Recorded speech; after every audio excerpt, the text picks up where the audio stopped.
বর্ণাঢ্য আয়োজনে জুলাই সনদ স্বাক্ষর সই করলেন প্রধান উপদেষ্টা ও 25টি দলের নেতারা। রাজনীতিবিদরা দেশকে অনেক উচ্চতায় নিয়ে গেছেন প্রধান উপদেষ্টার মন্তব্য। নির্বাচন বানচালের ষড়যন্ত্র এখনও চলছে, আশঙ্কা বিএনপির। বড় দলের ইগো থেকে বেরিয়ে আসার আহ্বান জামায়াতের। সনদে স্বাক্ষর করেনি এনসিপি, ঐক্যমত্যের নামে প্রতারণা, দায়সারা স্বাক্ষর বলছেন নেতারা। অনুষ্ঠানস্থলে জুলাই যোদ্ধাদের হট্টগোল, পুলিশের লাঠিচার্জ ও সাউন্ড গ্রেনেড নিক্ষেপ। চাকরি ফিরে পাওয়ার ব্যাপারে অনিশ্চয়তায় বেনজিরের ব্যক্তিগত প্রতিহিংসার শিকার ৩৩০ পুলিশ কর্মকর্তা। স্বরাষ্ট্র মন্ত্রণালয়ের সুপারিশের পরও লাল ফিতার দৌড়ানো। দেখছিলেন ক্রাউন 7 সংবাদ শিরোনাম, এবার বিস্তারিত। অবশেষে সই হল জুলাই সনদ। স্বাক্ষর করেছেন প্রধান উপদেষ্টা এবং জাতীয় ঐক্যমত্য কমিশনের সভাপতি ডক্টর মোহাম্মদ ইউনূস। সই করেছেন কমিশনের সহ সভাপতি সহ কমিশনের সদস্যরা এবং বিএনপি, জামাত সহ 25টি রাজনৈতিক দলের নেতারা। সনদ সইয়ের মাধ্যমে নতুন বাংলাদেশের সূচনা হলো বলে বিশ্বাস প্রধান উপদেষ্টার। বলেন, আগামী জাতীয় সংসদ নির্বাচন সুষ্ঠু ও নিরপেক্ষ করার বিষয়ে রাজনৈতিক দলগুলোকে একসাথে বসে সিদ্ধান্ত নিতে হবে। রিপোর্ট করছেন সিকান্দার রেমান, ছবি তুলেছেন জাহাঙ্গীর আলম। কালের সাক্ষী জাতীয় সংসদ ভবন চত্বর। এ এক ঐতিহাসিক মুহূর্ত। হাজারো প্রাণের বিনিময়ে স্বৈরাচার ফ্যাসিবাদ মুক্ত নতুন বাংলাদেশ বিনির্মাণের যাত্রা শুরু। জুলাই সনদ স্বাক্ষর অনুষ্ঠান। ঐতিহাসিক এই মুহূর্তের কার্যক্রম শুরু হচ্ছে। বৈরী আবহাওয়ার কারণে নির্ধারিত সময়ের প্রায় আধ ঘন্টা পর শুরু হয় অনুষ্ঠান। বিকাল 4:30টায় অনুষ্ঠানে হাজির হন প্রধান উপদেষ্টা অধ্যাপক ডক্টর মোহাম্মদ ইউনূস। তার আগেই উপস্থিত হন বিএনপি, জামাত, নাগরিক ঐক্য, গণ অধিকার পরিষদ, গণসংহতি আন্দোলন, বিপ্লবী ওয়ার্কার্স পার্টি সহ বিভিন্ন রাজনৈতিক দলের নেতারা। জাতীয় নেতৃবৃন্দের স্বাক্ষর সম্পন্ন হয়েছে। এরপরই জুলাই জাতীয় সনদে সই করেন অন্তর্বর্তীকালীন সরকারের প্রধান উপদেষ্টা ডক্টর মোহাম্মদ ইউনূস। একই সাথে স্বাক্ষর করেন বিএনপি, জামাত সহ 25টি রাজনৈতিক দলের প্রতিনিধি। সম্মানিত অতিথিবৃন্দ, প্রধান উপদেষ্টা বললেন, সব রাজনৈতিক দল এক হয়ে সনদে স্বাক্ষর করবে, এটি আগে কল্পনাও করেনি কেউ। ঐক্যমত্য কমিশনের সভায় রাজনৈতিক দলগুলোর আন্তরিক অংশগ্রহণের প্রশংসাও করেন প্রধান উপদেষ্টা। যদি আমরা পথ মত ঠিক মতো চলতে পারি, সেই জিনিসটা আজকে আমাদেরকে দেখিয়ে দিল যে আমরা পারি। সেটাই হলো আজকের আমাদের যে শিক্ষা, যে আমরা যেটা চাই সেটা করতে পারি। এবং যেটা আজকে করলাম সেটা ছাত্রদের, তরুণদের জানিয়ে দেওয়ার জন্য তাদের পাঠ্যপুস্তকে থাকবে আমরা কিভাবে ঐক্যমতে এসেছি, কী কী বিষয় বিবেচনা করেছি, তারা কেন এই সিদ্ধান্তে এসছে। গণ অভ্যুত্থানের অগ্রনায়কদের স্মরণ করে ডক্টর মোহাম্মদ ইউনূস বলেন, সারা বিশ্বের জন্য অনুকরণীয় হয়ে থাকবে জুলাই সনদ।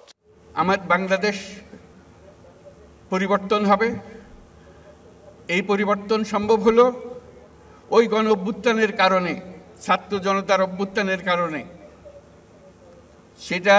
এটা হলো দ্বিতীয় অংশ। সেটা তারা করেছিল বলেই আজকে আমরা এই সুযোগ পেলাম।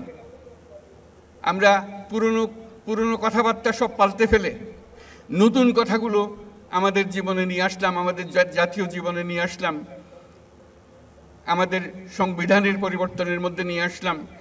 এ সময় আগামী জাতীয় সংসদ নির্বাচন কিভাবে সুষ্ঠু ও নিরপেক্ষ করা যায় সেজন্য সব রাজনৈতিক দলগুলোকে একসাথে বসে সিদ্ধান্ত নেওয়ার আহ্বানও জানান প্রধান উপদেষ্টা। ঐক্যের সুর দিয়ে আমরা নির্বাচনের দিকে যাব।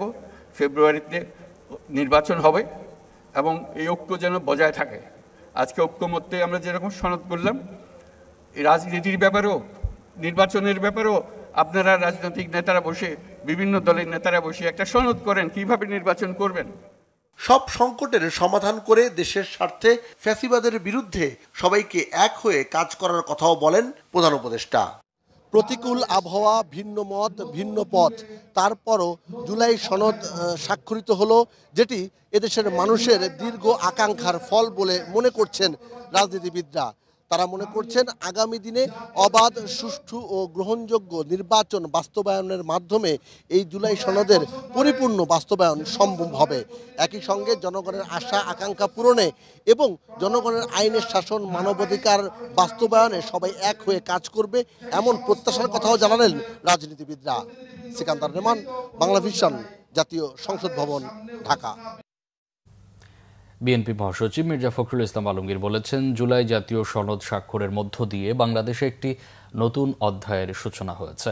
দলের স্থায়ী কমিটির সদস্য মির্জা আব্বাস বলেছেন, জুলাই জাতীয় সনদের স্বাক্ষর অনুষ্ঠান কয়েকটি রাজনৈতিক দলের বয়কট দূরভিসন্ধিমূলক। আর জামাত নেতারা বলেছেন, বড় দল আর ছোট দলের ইগো থেকে বের হয়ে এসে দেশের কল্যাণে কাজ করতে হবে। মহিবুল্লাহ মুহিবের রিপোর্টে বিস্তারিত। শুক্রবার জাতীয় সংসদের দক্ষিণ প্লাজায় অনুষ্ঠিত হয় জুলাই জাতীয় সনদ স্বাক্ষর অনুষ্ঠান। সনদে স্বাক্ষর করেন 25টি রাজনৈতিক দলের নেতারা, আর এই স্বাক্ষর অনুষ্ঠান বর্জন করে এনসিপি সহ 5টি রাজনৈতিক দল। বৃষ্টি স্নাত দিনে সনদ স্বাক্ষর অনুষ্ঠানে যোগ দেন অন্তর্বর্তী সরকারের উপদেষ্টা, সিনিয়র সচিব, শিক্ষক, সাংবাদিক, জুলাই যোদ্ধা এবং বাংলাদেশে নিযুক্ত বিভিন্ন দেশের দূতাবাসের কর্মকর্তারা। বাংলাদেশের মানুষের প্রত্যাশা পূরণে এমন একটি সনদ স্বাক্ষরিত হওয়ায় অন্তর্বর্তী সরকারকে ধন্যবাদ জানান বিএনপি মহাসচিব মির্জা ফখরুল ইসলাম আলমগীর। আর দলের স্থায়ী কমিটির সদস্য মির্জা আব্বাস বলেছেন, ঐতিহাসিক দিনে মতবিরোধ থাকতে পারে, এই দিনে জুলাই যোদ্ধাদের সামনে রেখে তালবাহানা করার জন্য বিশৃঙ্খলা সৃষ্টি করা হয়েছে বলেও মন্তব্য করেন তিনি। সনদ স্বাক্ষরের মধ্য দিয়ে বাংলাদেশের রাজনৈতিক ইতিহাসে একটি নতুন অধ্যায়ের সূচনা হলো। আমি সেই জন্যে ডক্টর মোহাম্মদ ইউনূস এবং সমস্ত রাজনৈতিক দল এবং সংস্কার কমিশনের যারা কাজ করেছেন এবং সমস্ত রাজনৈতিক দলগুলোকে আমি ধন্যবাদ এবং কৃতজ্ঞতা জানাচ্ছি।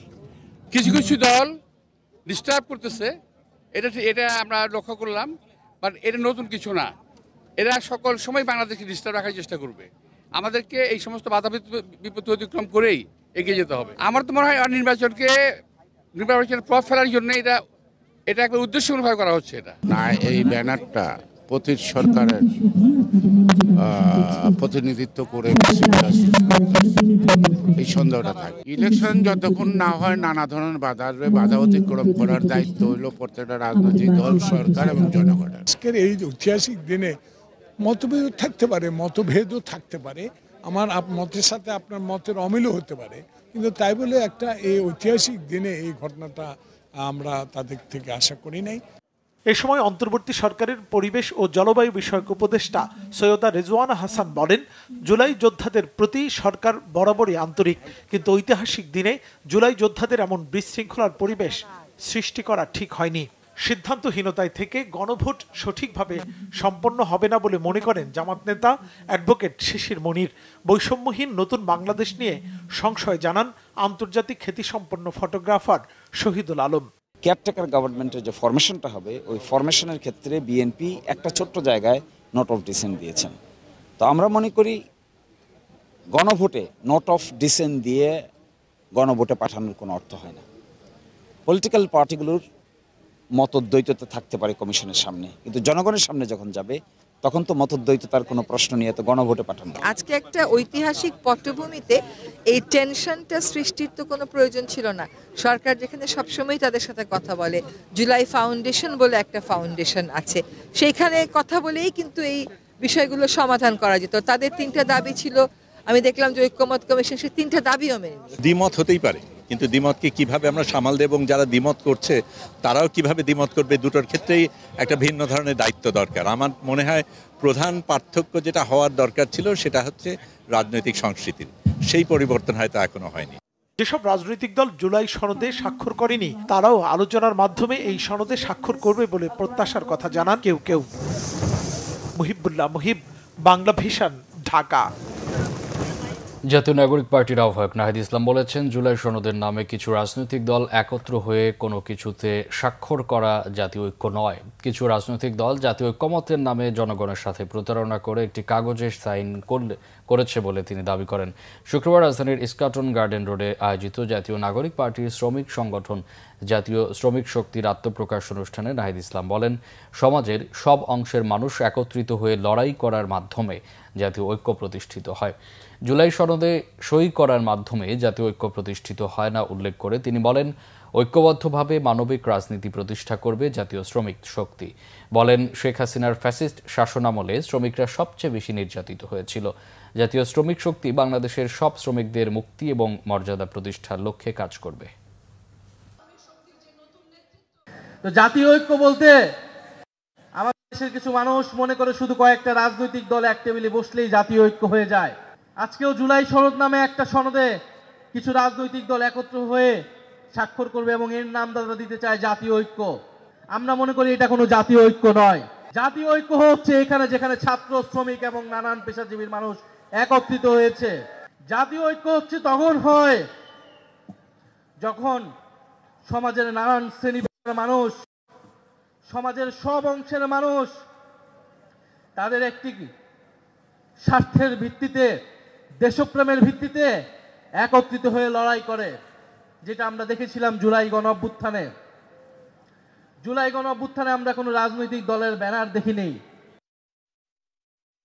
এদিকে এনসিপির উত্তরাঞ্চলের মুখ্য সংগঠক সার্জিস আলম বলেছেন, গুরুত্বপূর্ণ বিষয় পরিষ্কার না করে তাড়াহুড়া দায়সারা স্বাক্ষর করা মানে অন্তর্বর্তী সরকারের নিজেদের সেফটির চিন্তা। শুক্রবার বিকেলে পঞ্চগড় সদর উপজেলার টুনিরহাট শহীদ জিয়াউর রহমান ডিগ্রি কলেজ মাঠে ফুটবল টুর্নামেন্টের উদ্বোধন শেষে তিনি এই কথা বলেন। সার্জিস আলম বলেন, অবস্থাটা এমন যেন সংস্কার হোক না হোক, জুলাই সনদের আইনি ভিত্তি থাক না থাক, কোনো মতে স্বাক্ষর করে যেতে পারলেই হলো। অন্তর্বর্তীকালীন সরকারের একটা আবার ওই যে দায়সারা ভাব দেখা গিয়েছে। আমরা সেফ এক্সিট মানে যে দেশ ছেড়ে পালাতে হবে এরকম না। এখানে যে সেফ এক্সিটটা দেখা গিয়েছে যে কোনো মতে জুলাই সনদ নামকাওয়াস্তে স্বাক্ষর করে নির্বাচনের দিকে যেতে পারলে হইল। এদের সংস্কার হোক আর না হোক, জুলাই সনদের আইনি ভিত্তি থাকুক আর না থাকুক, পরবর্তীতে নির্বাচিত সরকারে সেটা বাস্তবায়ন করুক আর না করুক, তাদের কাজ কোনো মতে স্বাক্ষরটা করে যেতে পারলে হইল। আমরা তো তাদের কাছে নতুন করে কিছু চাইনি যে এই দাবি আমাদেরকে আবার নতুন করে দিতে হবে, বরং তারা যেটা ঐক্যমত্য কমিশনে ঐক্যমত্য হয়েছে যে দাবিগুলোতে আমরা চেয়েছি এটার একদম ক্লিয়ারেন্স, একদম আইনি ভিত্তি। জুলাই সনদ স্বাক্ষরের আগে শুক্রবার দুপুরে রণক্ষেত্রে পরিণত হয় সংসদ ভবনের দক্ষিণ প্লাজা। জুলাই যোদ্ধারা 3 দাবিতে সংসদ ভবন এলাকায় প্রবেশের চেষ্টা করলে তাতে বাধা দেয় পুলিশ। এক পর্যায়ে তাদের ছত্রভঙ্গ করতে টিয়ার গ্যাস ও সাউন্ড গ্রেনেড ছোড়ে পুলিশ। এতে আহত হন জুলাই আন্দোলনের শহীদ পরিবারের সদস্য ও জুলাই যোদ্ধারা।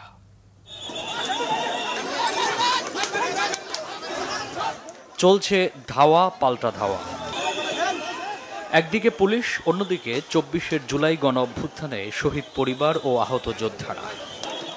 একটানা ঘণ্টাখানেক চলে পুলিশের সাথে এই সংঘর্ষ। এ সময় জুলাই যোদ্ধাদের ছত্রভঙ্গ করতে সাউন্ড গ্রেনেড ও টিয়ার শেল নিক্ষেপ করতে দেখা যায় পুলিশকে। পরিস্থিতি শান্ত করতে আনা হয় সেনাবাহিনীকে। শত শত ভাইরা যে আঘাত পাইছে, আমারে যে মারছে, তাহলে আমি একজন শহীদের মা হয়ে কি এটাই প্রাপ্য ছিল আমাদের? কোন ধরনের ব্যবহার? কলার ধরে বের করে দেওয়া, ধাক্কায় বের করে দেওয়া, লাঠি চার্জ করা। আমাদের যারা আহত যারা আছে, আপনারা জানেন এখানে অধিকাংশ পঙ্গু, একেবারে হাত হারাইছে, চোখ হারাইছে, পা হারাইছে, এবং আমাদের এখানে অনেক আছে যাদের শরীরে 20 থেকে 50টা বুলেট এখনো আছে, এখনো বের করতে পারে না অপারেশন করে। এর আগে জুলাই সনদের আইনি ভিত্তির দাবিতে শুক্রবার সকাল থেকেই মুহুর্মুহু স্লোগানে উত্তাল সংসদ ভবনের দক্ষিণ প্লাজার সামনের সড়ক।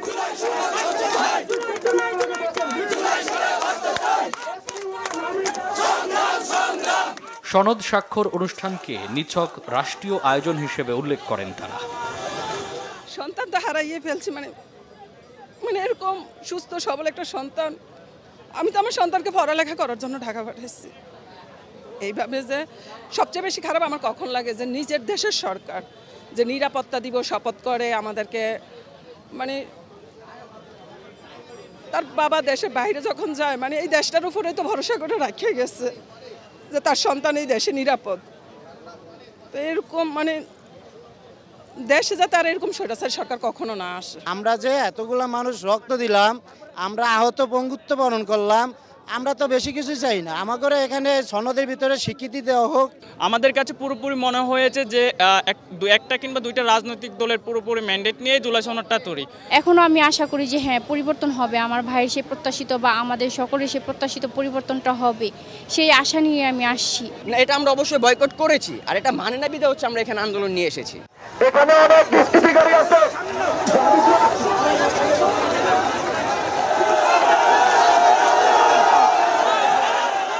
এর আগে জুলাই সনদ স্বাক্ষর অনুষ্ঠানকে সামনে রেখে বৃহস্পতিবার রাত থেকেই সংসদ ভবনের মূল ফটকের বাইরে অবস্থান নিয়ে আন্দোলন করছিলেন জুলাই যোদ্ধারা। শুক্রবার সকাল 10:30টার দিকে সংসদ ভবনের ফটক টপকে ভিতরে প্রবেশ করেন জুলাই যোদ্ধারা। ভেতরে ঢুকে মঞ্চের সামনে সাজানো চেয়ারগুলোতে বসে পড়েন তারা। মামুন আব্দুল্লাহ, বাংলা ভিশন, ঢাকা। স্বাস্থ্য পরীক্ষা শেষে বাসায় ফিরেছেন বিএনপি চেয়ারপারসন বেগম খালেদা জিয়া। শুক্রবার রাতে রাজধানীর এভার কেয়ার হাসপাতাল থেকে গুলশানের বাসা ফিরোজায় ফেরেন বেগম জিয়া। প্রায় 2 দিন হাসপাতালে কাটিয়ে বাসায় ফেরেন বেগম জিয়া। বেগম জিয়ার ব্যক্তিগত চিকিৎসক ও বিএনপির স্থায়ী কমিটির সদস্য অধ্যাপক ডাক্তার জাহিদ জানান, স্বাস্থ্য পরীক্ষার রিপোর্টগুলো মেডিকেল বোর্ড পর্যালোচনা করে বেগম জিয়াকে বাসায় ফেরার পরামর্শ দেন। বেগম জিয়া ভালো আছেন। স্বাস্থ্য পরীক্ষার জন্য বুধবার হাসপাতালে ভর্তি হন বেগম খালেদা জিয়া।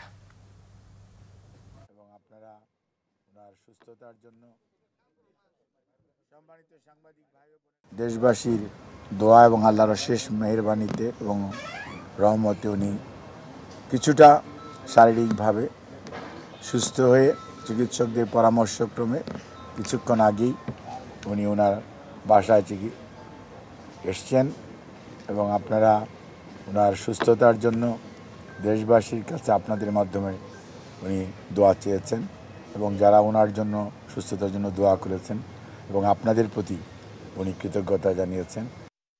স্বরাষ্ট্র মন্ত্রণালয় সহ বিভিন্ন মন্ত্রণালয়ের সুপারিশের পরও চাকরি ফেরত পাওয়া নিয়ে অনিশ্চয়তা কাটেনি 2007 সালে নিয়োগ বাতিল হওয়া 330 পুলিশ কর্মকর্তার। সরকারের উচ্চ পর্যায় থেকে আশ্বাস দেয়া হলেও কোনো এক অজানা কারণে ঘুরছে না ভাগ্যের চাকা। বিশেষজ্ঞরা বলছেন, দলীয় বিবেচনায় নিয়োগের অভিযোগ এনে চূড়ান্ত নিয়োগ বাতিল করা অন্যায়, অগ্রহণযোগ্য। রিপোর্ট ফজলে রাব্বির। আমার ছেলেটারও ভবিষ্যৎ অন্ধকার হচ্ছে, আমি কোথায় যাব, কি করব? অশ্রুসিক্ত জলে এভাবেই নিজের অসহায়ত্ব প্রকাশ করে মোহাম্মদ শাহিনুর রহমান। 2 সন্তানকে নিয়ে সাভার উপজেলায় বসবাস তার। মা বাবার স্বপ্ন ছিল বড় হয়ে ছেলে হবে সরকারি চাকরিজীবী। তবে 2007 সালে কোনো এক অজানা কারণে নিভে যায় সেই স্বপ্ন। 2005 সালের বিজ্ঞপ্তি ছিল, 2006 সালে আমরা চূড়ান্তভাবে নির্বাচিত হই। 111 যেদিন হয় সেদিন আমাদের মেডিকেল হয়, ভেরিফিকেশন হয়। পুলিশ নিয়োগ প্রক্রিয়ার যে 5টি ধাপ আমরা চূড়ান্তভাবে শেষ করেছি। দলীয় বিবেচনা ও ঘুষ লেনদেনের অভিযোগ এনে 2007 সালে শাহিনুরের মতো এমন আরও 536 জন সাব ইন্সপেক্টর ও 221 জন সার্জেন্টের চূড়ান্ত নিয়োগ বাতিল করে তত্ত্বাবধায়ক সরকার। অভিযোগ আছে, কোনো ধরনের প্রজ্ঞাপন ছাড়াই তৎকালীন আইজিপি নূর মোহাম্মদ ও সাবেক ডিআইজি বেনজির আহমেদের একক নির্দেশে বাতিল করা হয় ওই নিয়োগ। এরপর পেরিয়েছে বহু বছর। রাজনৈতিক পট পরিবর্তনের পর ফের আন্দোলনে নামেন ভুক্তভোগী ওই পুলিশ সদস্যরা। সরকারের উচ্চ পর্যায় থেকে দেয়া হয় আশ্বাসও। যাচাই বাছাই শেষে 330 জন পুলিশ সদস্যকে নিয়োগের সুপারিশ করেন পুলিশ সদর দপ্তর ও স্বরাষ্ট্র মন্ত্রণালয়। তবুও গেল 5 মাসে প্রধান উপদেষ্টার কার্যালয়ে আটকে আছে নিয়োগ প্রক্রিয়াটি। ফলে চরম হতাশায় দিন পার করছে ওই পুলিশ সদস্যরা। 2006 সালে পুলিশ সার্জেন্ট পদে নির্বাচিত হয়েছিলাম, তৎকালীন বিএনপি গভর্নমেন্টের লাস্ট নিয়োগ। পরবর্তীতে এই নিয়োগটা 111 সরকার আসার পরে নূর মোহাম্মদ এবং আইজিবি গং শুধুমাত্র একটা মামুলি অজুহাত দেখিয়ে একটা সাদা কাগজে সিগনেচারের মাধ্যমে আমাদের এই নিয়োগটা প্রক্রিয়াটা বাতিল করে দেয়। আইন মন্ত্রণালয় কিন্তু আমাদের সেই বাতিল আদেশটি কিন্তু অবৈধ বলেছে এবং আমাদের নিয়োগটিকে পুনর্বহাল করার জন্য কিন্তু তারা আদেশ দিয়েছেন। তারপরে আজকে প্রায় 5 মাসের অধিক সময় এই যে সামারিটি গিয়েছে প্রধান উপদেষ্টার কার্যালয়ে এই পুনর্বহালের জন্য, আজকে পর্যন্ত আমরা এর কোনো হদিস পাচ্ছি না। বিশেষজ্ঞরা বলছেন, আইন শৃঙ্খলা বাহিনীর এমন সংকটময় পরিস্থিতিতে নতুন পুলিশ সদস্যদের যোগদান হবে যুগান্তকারী সিদ্ধান্ত। দলীয় বিবেচনায় নিয়োগের অভিযোগ এনে পুরো নিয়োগ প্রক্রিয়া বাতিলের সিদ্ধান্ত অন্যায়। একটা নিয়োগে সবাই তো রাজনৈতিকভাবে, আমরা ধরেও নেই যে যদি রাজনৈতিকভাবে প্রভাব বিস্তার করে অনেকে নিয়োগ পান, তাহলে পুরো যতজন নিয়োগ পেয়েছেন সবাই তো রাজনৈতিক প্রভাবে কিন্তু নিয়োগ পান না। একজন ব্যক্তির শিক্ষার্থী জীবনে বা তার ব্যক্তি জীবনে কোনো রাজনৈতিক পরিচয় থাকতে পারে, কিন্তু সেই রাজনৈতিক পরিচয়ের কারণে তিনি নিয়োগ পাবেন না, এটাও যেরকম কোনোভাবে যাতে প্রয়োগ না হয়। আবার নিয়োগ এর প্রশ্নে রাজনৈতিক পরিচয় যাচাই করার জন্য, অর্থাৎ কোনো যে সরকারের ক্ষমতায় আছেন ওই যে নিয়োগ পেতে যাচ্ছেন তিনি তাদের লোক কিনা এটা যাচাই করার জন্য পলিটিক্যাল ডিএনএ টেস্ট হোক, এটাও কিন্তু আমরা চাই না। নতুন নিয়োগের পাশাপাশি অবহেলিত পুলিশ সদস্যদের কাজের সুযোগ তৈরি করলে ঘুরে দাঁড়াবে আইন শৃঙ্খলা বাহিনী, এমনটাই প্রত্যাশা এই অপরাধ বিশেষজ্ঞের। তারা ফিরে এসে যেতে আবার কোনো দাপট না থাকায়। ফজলে রাব্বি, বাংলা ভিশন, ঢাকা। বিএনপির স্থায়ী কমিটির সদস্য ডাক্তার এজেড জাহিদ হোসেন বলেছেন, জুলাই সনদে স্বাক্ষর করা না করা যে কোনো দলের রাজনৈতিক সিদ্ধান্ত। সনদ বাস্তবায়ন নিয়ে শঙ্কাও দেখছেন না তিনি। আহমেদ সরোয়ারের রিপোর্ট। শুক্রবার সকালে দলের স্থায়ী কমিটির সদস্য ডাক্তার এজেড জাহিদ হোসেনকে সাথে নিয়ে বিএনপির প্রতিষ্ঠাতা শহীদ রাষ্ট্রপতি জিয়াউর রহমানের সমাধিতে শ্রদ্ধা জানান diploma medical association of Bangladesh ডিম্যাবের নতুন কমিটির নেতারা। দোয়া মোনাজাত শেষে সাংবাদিকদের মুখোমুখি হন ডাক্তার জাহিদ হোসেন। বেগম খালেদা জিয়ার শারীরিক অবস্থা বেশ স্থিতিশীল জানিয়ে তিনি বলেন, শিগগিরই তিনি বাসায় ফিরবেন। আরেক প্রশ্নের জবাবে কথা বলেন জুলাই সনদ নিয়ে। ওনাদের মধ্যে হয়তো কোনো জিনিসের মধ্যে চাওয়া এবং প্রাপ্তি, দাবি এবং বাস্তবতার নিরিখে হয়তো কোনো কিছু বুঝছে না। রাজনৈতিক দল হিসাবে ওনারা যে কোনো সিদ্ধান্ত নিতে পারে। রাষ্ট্র যখন দায়িত্ব নেই কোনো একটি সনদ বা কোনো একটি সিদ্ধান্ত বাস্তবায়নের জন্য, সেখানে এটি নিয়ে আমার মনে হয় না কোনো ধরনের মানুষের কারো মনে কোনো ভীতি অথবা শঙ্কা থাকার প্রয়োজন কোনো কারণ আছে। এদিকে ৩১ দফা বাস্তবায়ন এবং আগামী নির্বাচনকে সামনে রেখে ধানের শীষের পক্ষে ঢাকা ৫ আসন এলাকায় গণমিছিল করেছে বিএনপি। মিছিল পূর্ব সমাবেশে বক্তব্য রাখেন সাবেক এমপি, বিএনপির বাণিজ্য বিষয়ক সম্পাদক সালাউদ্দিন আহমেদ। দেশের উন্নয়নে নির্বাচনে ধানের শীষে ভোট দেওয়ার আহ্বান জানান তিনি। কোন সন্ত্রাসী, চাঁদাবাজ, মাস্তান এই দলের প্রতীক নিয়ে নির্বাচন করতে পারবে না। ধানের শীষের প্রতীক নিয়ে আপনারা ঘরে ঘরে যাবেন এবং ধানের শীষের প্রতীকে যাতে বাংলাদেশের মানুষ ভোট দিয়ে জয়যুক্ত করতে পারে আমাদেরকে সেই উদ্যোগ গ্রহণ করবেন। গোলাপবাগ মাঠ থেকে শুরু হয়ে মিছিলটি যাত্রাবাড়ি, শহীদ ফারুক সড়ক, কুতুবখালী, শনিয়াখড়া হয়ে ঢাকা ৫ আসনের বিভিন্ন সড়ক প্রদক্ষিণ করে। আহমেদ সরোয়ার, বাংলা ভিশন, ঢাকা। সংবাদ শেষ করব ক্রাউন সিমেন্ট শিরোনামগুলো আরেকবার জানিয়ে। বর্ণাঢ্য আয়োজনে জুলাই সনদ স্বাক্ষর, সই করলেন প্রধান উপদেষ্টা ও ২৫টি দলের নেতারা। রাজনীতিবিদরা দেশকে অনেক উচ্চতায় নিয়ে গেছেন, প্রধান উপদেষ্টার মন্তব্য। নির্বাচন বানচালের ষড়যন্ত্র এখনো চলছে, আশঙ্কা বিএনপির। বড় দলের ইগো থেকে বেরিয়ে আসার আহ্বান জামায়াতের।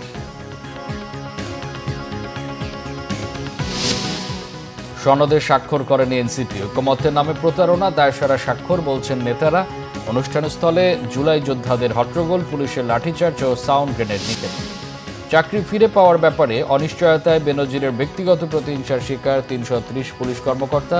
স্বরাষ্ট্র মন্ত্রণালয়ের সুপারিশের পরেও লাল ফিতার দৌরাত্ম্য। এই ছিল এখনকার মতো। পরে সংবাদ সকাল ১০টায়, এর আগে ৯টা রয়েছে নিউজ টপ 10 দেখার আমন্ত্রণ রইল। এছাড়া বাংলা ভিশন সংবাদ ও সংবাদ সংশ্লিষ্ট অনুষ্ঠান দেখতে ভিজিট করুন www.bpnews24.com ও facebook.com/banglavisionnews এবং সাবস্ক্রাইব করুন youtube.com/banglavision। এতক্ষণ সাথে থাকায় অসংখ্য ধন্যবাদ।